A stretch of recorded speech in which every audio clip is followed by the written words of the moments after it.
Well, hello, ladies and gentlemen, and everyone watching. I'm your host, the Report of the Week. Well, to get right into it, this video is going to make you scratch your head. It's going to make you think things that you've probably never thought before. Yeah, you might even question the meaning of life once or twice just for the heck of it. But nonetheless, this is going to be a journey. This is going to be a long and winding road with its ups and downs, its twists and turns, the positives and the negatives, the joyous and the terrifying. Because I'm going to read a couple comments that are left on the channel and maybe try to make sense of a few of them. Every day, though, I do get many comments left on my videos and material. And obviously, some of them are positive, some are negative, some are just very weird. And I'm just going to be making my way through the latest batch of them that's been shipped in. And we'll see what we get. So, let's load it up and let's see what we got. Alright, let's get right to it. Starting off with this lovely one. And this one asks a question and then leaves a statement. So, going with the philosophical theme of the video, this is already going to start you, it's going to start to make you question things. Why the oversized suits?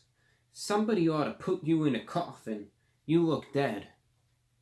Now this is interesting because this takes a lot of turns right there. First, it starts off with an air of inquisitiveness. Why the oversized suits? Well, why does he wear what he wears? And then maybe at that frustration, over a lack of an answer, he can't figure it out.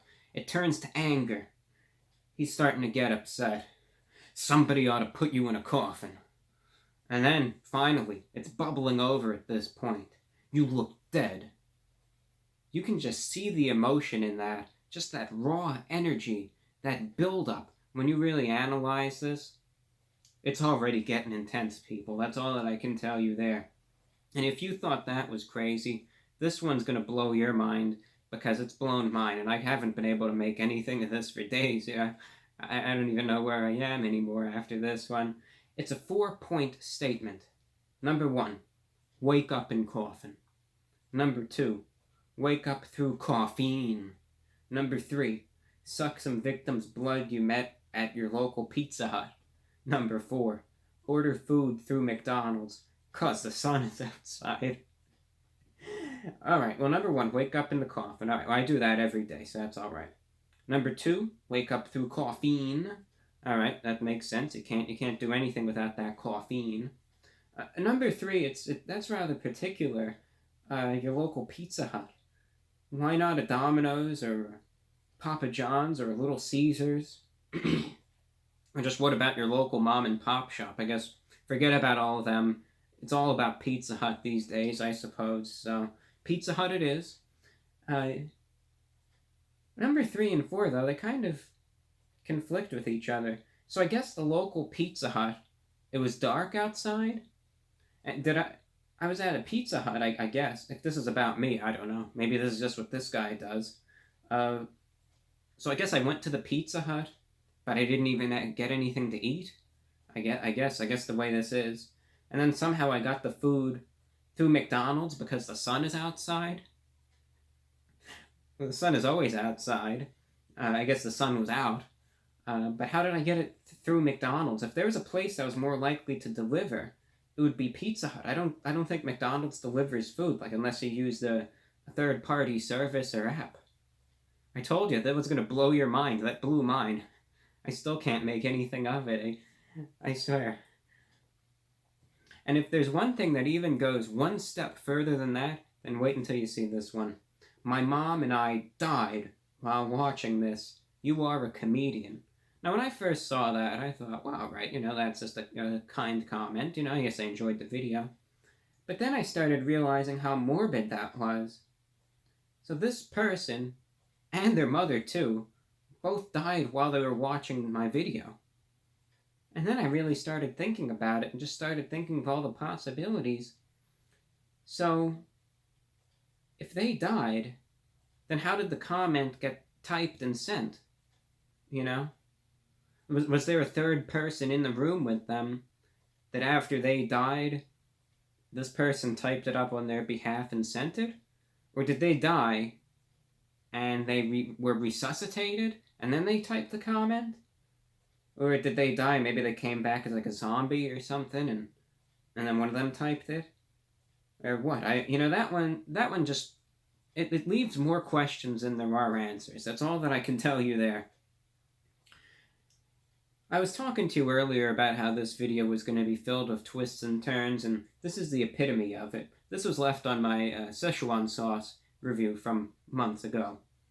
Can someone smack the crap out of this kid for me? He called this Szechuan sauce new. It has been out before, so therefore it is not new. They have used the same recipe and the same ingredients to make the sauce as they did before, therefore it does not clarify as a new sauce, but as the same old sauce, brought back, thank you, Rick and Morty, hell yeah. That is a series of twists and turns right there. Even ups and downs included, just for the heck of it, because that's intense. It starts out with someone wishing physical harm against me. Can someone smack the crap out of this kid? Then it gets into a very articulate explanation. And then, through this analysis, that mode, it initially, you're reading this, you don't know how to process it. You see this wall of text, first thing you see is smack the crap out of. All right, what do I do? Do I have to call 911? Do I have to lock my doors? How do I proceed from this point? Then you start reading that analysis, and he's leading you on. You're seeing these lines of text, you don't know what's coming next. And then all of a sudden, that worry, that fear, that shock, consternation, and horror turns to a gleeful smile. Rick and Morty. Yeah. That guy knows how to write, I'll tell you that. This guy, he's been a long-time viewer, so I give him credit for sticking around for a while, but it's interesting. His comments have gotten more and more negative over the years. This guy is always hating on Taco Bell. No doubt this vid is another paid hit piece. Don't even have to watch to know it will be negative. Get a life, sir. Now, the funny thing with that, though, is what he has to realize, number one, I would almost say I wish it was a paid hit piece because I need to keep my radio broadcast on the air, so I'll take what I can get. I really wouldn't go down that low. But it's not a paid hit piece, it's just a bad product. And secondly, keep in mind, I've given Taco Bell shining reviews when they release something good. For instance, right, when they released and then re-released the nacho fries. I mean, those things are amazing. And I think I gave that some of the highest ratings I've ever given for a fast food product. So while Taco Bell, quality-wise, isn't the best, and it has left me disappointed lately, not everything that comes out of my mouth about Taco Bell is going to be a negative thing, and I always try to leave my reviews with a little bit of optimism, too, that, you know what, they missed the mark this time, but you never know what the future holds.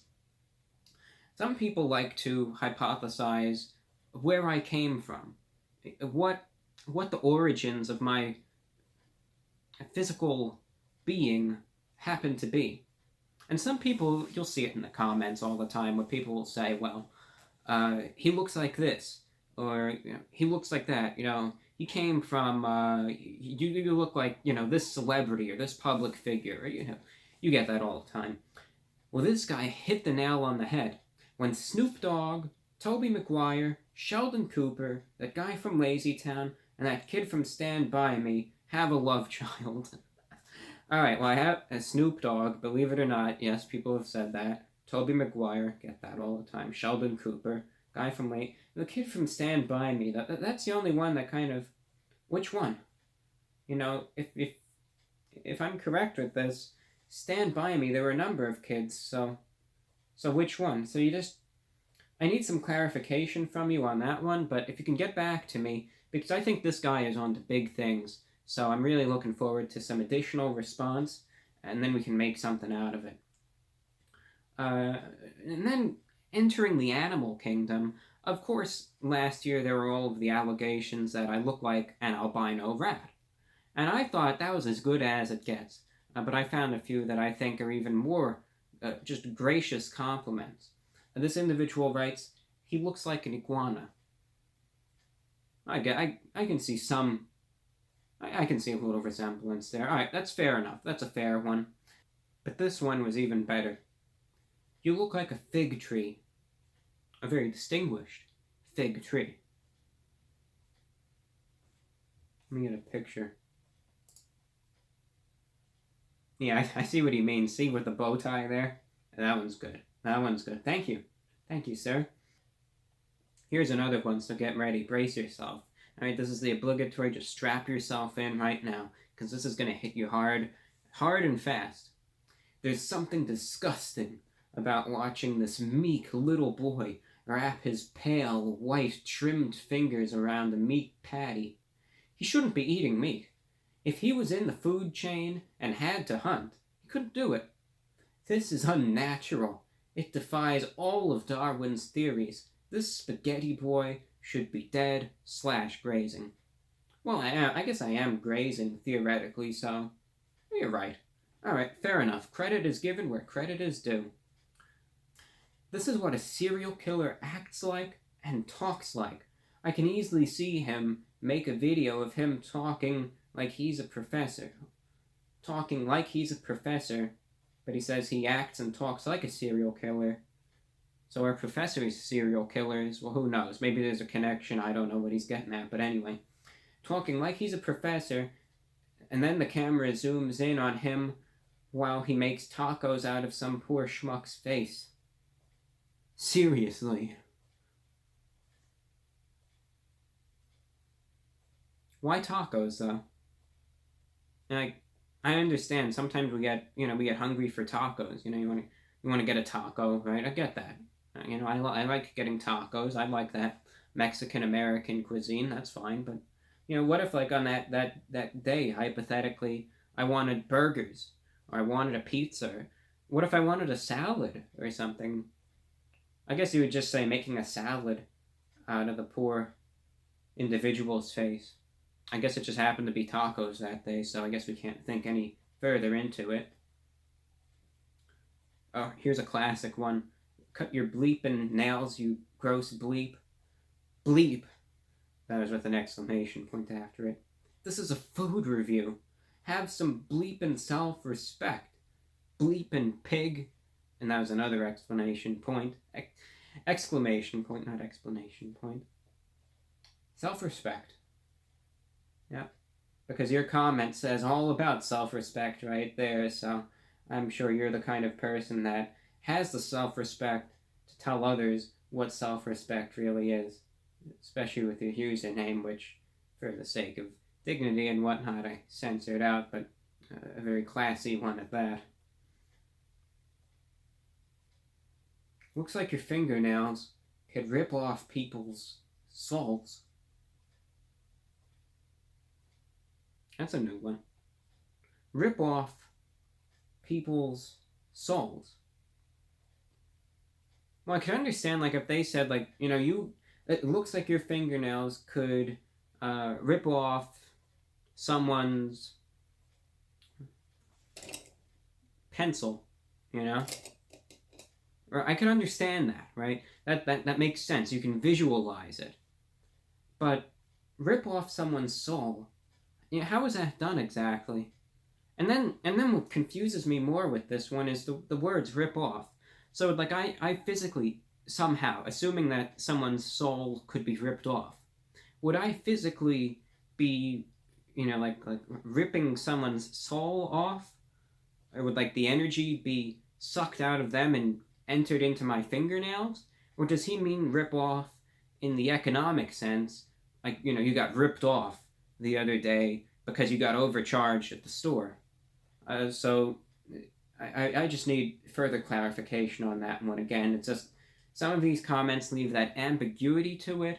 That perhaps it's intentional, but I just try to make the most out of them and analyze them to the best of my ability, and this one just leaves me perplexed. Now, lately there has been a disturbing trend in the comments section where I've been seeing more and more comments talking about the possibility of me being a time traveler. Y'all can believe whatever you want, but he's really a time traveler. I think he's a time traveler. You're a time traveler from the 50s, you're not fooling anyone. Are you a time traveler from the 1960s come to review future food? Looking at you with your hair down brought me back to the 90s. Review Bra is a time traveler. Are you a time traveler from the 40 inches? I feel like this guy is a time traveler. He looks like someone from my history textbook. Illuminati confirmed. Obviously a time traveler by the looks of his fashion. And then smiling emoticon. How can we be sure this gent isn't a time traveler? Someone needs to investigate, because I'm fully convinced. The style of a 120-year-old. The voice and soul of an 80-year-old. The face of a 12-year-old. This kid has me convinced to completely believe the conspiracy theories about time travelers. I am in awe. This man is a wanted time traveler. Forget that one. First vid, and this guy is definitely an alien time traveler or a time traveling alien. I love this guy, and I'm surprised nobody has asked him if he's a time traveler. LOL. Yeah, that makes two of us, honestly, because you would think, by the way that I sometimes appear, you know, the way I like to dress formally and style myself, and just the way that I talk, you'd think that a lot of people would have made that comparison by now, but I guess it's just one of those things that's never really caught on. And sometimes, like, when you see something and you think, I can't believe that people haven't said this or said that or made that comparison, you know, it's just one of those things. Who knows? It's just one of those mysteries of the universe.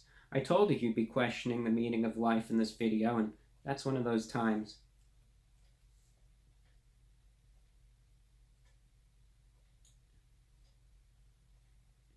You know, before now, all the other ones, you know, it's fun and games, right? You know, it's for jokes, you know. I know some of the comments can be, you know, a little nasty or whatnot, but we try to make the most of them. But, you know, sometimes, you know, it crosses a line, you know what I mean? And this guy says also, stop shaving your arms. He went too far with that one. He went too far. As a result, I'm going to have to prove him a point. Guess what? I don't even shave my arms. Put him in his place. I showed him who's boss right there. Stop shaving your arms. I don't even shave them to begin with. So take that. And speaking of that, I don't really have any other point to conclude the video with. There we go. So we've responded to some random miscellaneous comments, really, at this point. I hope you enjoyed the video. I hope you got something out of it.